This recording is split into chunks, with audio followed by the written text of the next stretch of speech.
Sauti inayoita jina langu, sehemu ya 4, kengele ya mwisho. Hakukuwa na usiku tena, kulikuwa na saa moja tu, saa 10. Ilikuwa imekula muda, na sasa ilikuwa inakula watu. Asubuhi ilipojaribu kuanza, jua halikupanda kikamilifu. Mwanga ulikuwa dhaifu, kama umechujwa na kitu kisichoonekana. Kila kitu kilionekana cha kawaida, lakini hakikuwa hai. Ndege hawakuimba, miti haikusogea, na ndani ya shule ya Upanga Secondary hakuna aliyekuwa na uhakika kama bado wako duniani. Kengele ililia, lakini haikuwa ile ya kawaida. Ilikuwa nzito, ndefu, na ilipoisha hakuna aliyesogea. Wanafunzi walibaki wamekaa darasani, macho yao mbele, lakini akili zao zilikuwa mbali. Kisha kwa pamoja wote waliinuka. Bila kuambiwa, bila sababu. Walitoka darasani mmoja baada ya mwingine, wakiwa kimya, miguu yao ikitembea kwa mpangilio mmoja, kama wanafuata kitu kinachowaongoza. Walielekea sehemu moja tu, lile darasa lisilotumika. Ndani ya korido, kuta zilikuwa zimebadilika.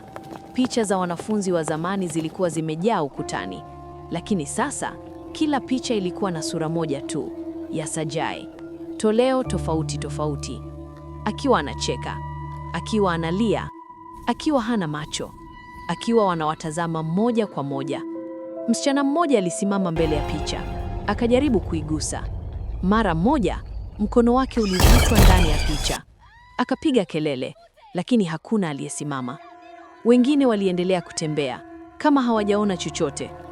Dakika chache baadaye, picha ile ilibadilika. Sasa ilionyesha msichana yule akiwa ndani, akipiga kelele kimya kimya. Ndani ya darasa lililofungwa, Sajai wa kweli alikuwa bado pale, lakini sasa kiti hakikuwa kinamshikilia tena. Sakafu ndio iliyokuwa hai.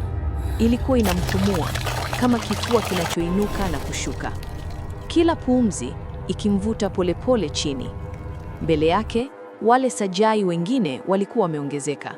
Walikuwa wengi sasa, wamezunguka kiti chake, wote wakimwangalia, wote wakitabasamu, lakini hakuna aliyekuwa akipepesha macho.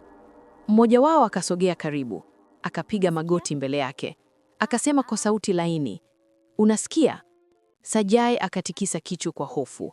Ndiyo, alikuwa anasikia. Sauti yake mwenyewe ikimuita, "Sajai, njoo." "Ndiyo, mlango." Yule kivuli akasema, "Sauti yako mwenyewe ndio inayokumaliza. Ukijibu, unajitoa kabisa." Ghafla, kelele zikasikika nje. Milango ikafunguka kwa nguvu. Wanafunzi wote waliingia ndani ya darasa lile, wakiwa wengi kuliko kawaida, zaidi ya idadi ya shule nzima.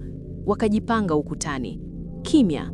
Kisha, waliinua vichwa vyao kwa pamoja na kusema kwa sauti moja, "Saa 10 imefika." Sakafu ilipasuka. Giza likatoka chini kama moshi mzito. Mikono mingi ikatoka ndani yake, ikianza kuwavuta wanafunzi mmoja mmoja, lakini hakuna aliyepinga. Walikuwa wanatabasamu, kama wameitwa nyumbani. Sajai alipiga kelele, lakini safari hii sauti yake ilitoka, na kila mtu alimsikia.